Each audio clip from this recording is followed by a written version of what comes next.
has nothing to do. It is an unconditional law over their conviction that Buhari is a man of integrity, of which even you seated here, I'm sure that you agree. That Buhari, I'm not being interviewed, you are being interviewed. that Buhari has not been dented. No stain in his body. And that is counting for him. And I was in my constituency just to try to translate to you what happened. I was having a meeting with some group of ladies in my village. And of course, when they come, they will appreciate the fact that in every society there's some difficulties, whatsoever you have here and there, the economy and the rest. But when you try to just try them and test them and say, oh, so is it Buhari? And the lady now says in Hausa, let me translate what she said to me. She said, look, oh, when it comes to Buhari, oh, Honorable, even if you put us in the bag of pepper, if you put us in the bag of pepper, we will still vote Buhari. Look, I am not saying this, I'm not creating it. This is the kind of feeling, these are the kind of feeling, thoughts, connection that Buhari has with people in the grassroots. So you don't see a realignment? No, even in Kano that you talk about, because over the last weekend, one of your former members, of course, who went back, I'm talking of Senator Kwankwaso, and another member who was in, not APC, but what was then known as the ANPP, Malam Shekarau. Both of them are now in the PDP. These are two former governors. Between the two of them, they've held sway for 16 of the last 18, 19 years in that state. The two of them have met and they're probably now working together. I raise this only because you talk about this being a stronghold. Strongholds can be broken, don't you think so? Let me answer you straight and very direct. And when I give you this answer, please allow me a minute. I want to go back yes. to the issue of yes, what you were talking about, the political value. Yes. The political value of Buhari and why we think he's going to win the next election. Anybody who tells you that the combination of Kwankwaso and Shekarau is not going to take something is not being honest and he's not been realistic. But the point is, how much of Buhari vote can they take? APC is also not sleeping. We in the Buhari camp were also not sleeping. The situation room of the Buhari campaign 2019, they are also not sleeping. So the simple strategy now is to get more people out to vote. So, and you are going to see that, we are going to see that happen in Kano. In 2019, I can assure you that much more than 1.9 million voters will be recorded in Kano. So whatever Kwankwaso and Shekarau will be able to take, will it be inconsequential to the outcome of the election? Going back to the initial point. Yes, the political value. Well, this was also about that too. So. Yeah. Then there's also the aspect of the zoning. As much as you think it's just an issue we discuss, it's very important to politicians, to the various zones, the north and the south, and the 6 geopolitical zones. And of course, you know that there is that gentleman understanding that after the 4 years of Buhari, power is going to the southern part of the country. That's, you mean an additional 4 years? And that is also important to politicians. And I am sure that they are also working towards seeing that power goes there. So it is up for grab. It will look likely that the Southwest look more prepared to give more vote so that they can be able to stand more stronger in the quest to take it over.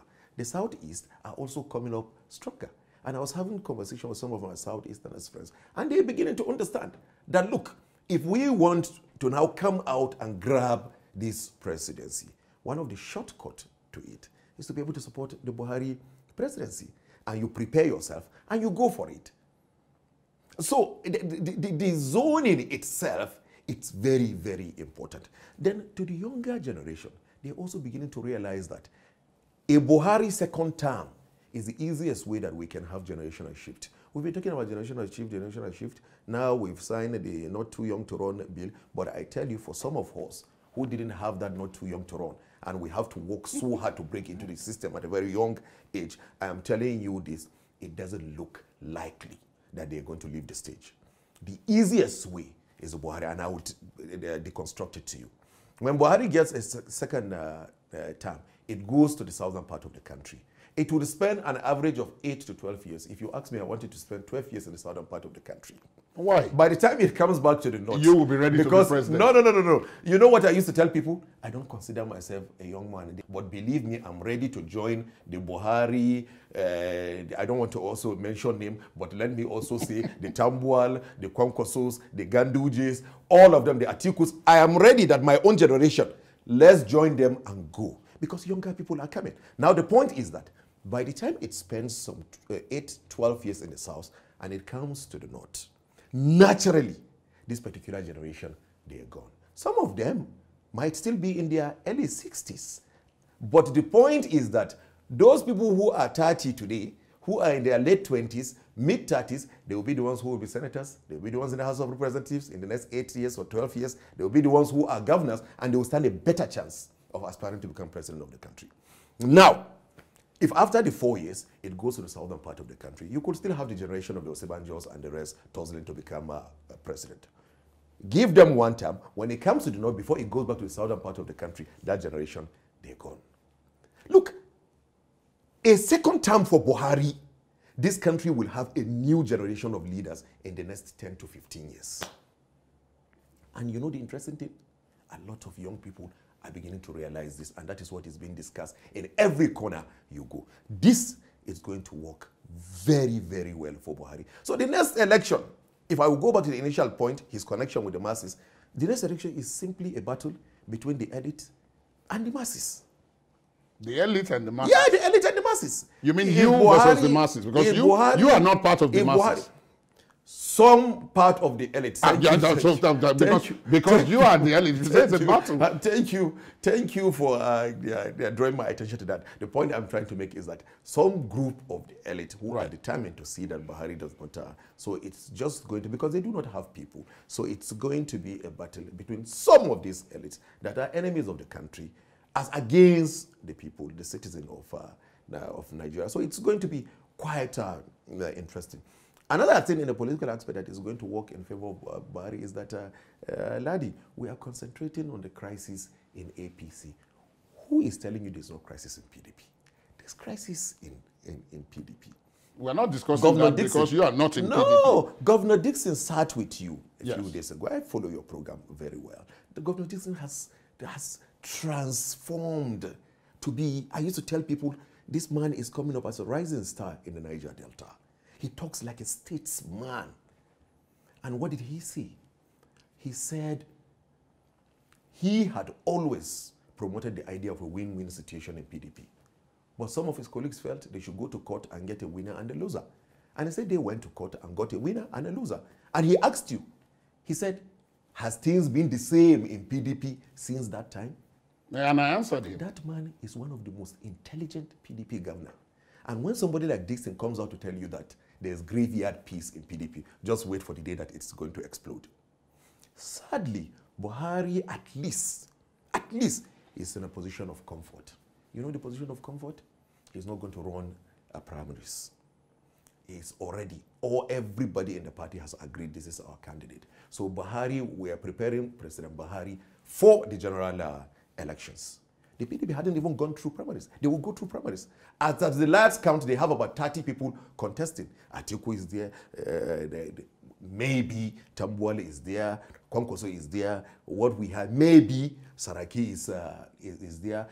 Then there are also the traditional PDP people who actually suffered when we dumped the party and the rest. Today, Secondus and his governor, they are now going to another party to bring mercenaries to run the party, and those people are very angry. You are not aware?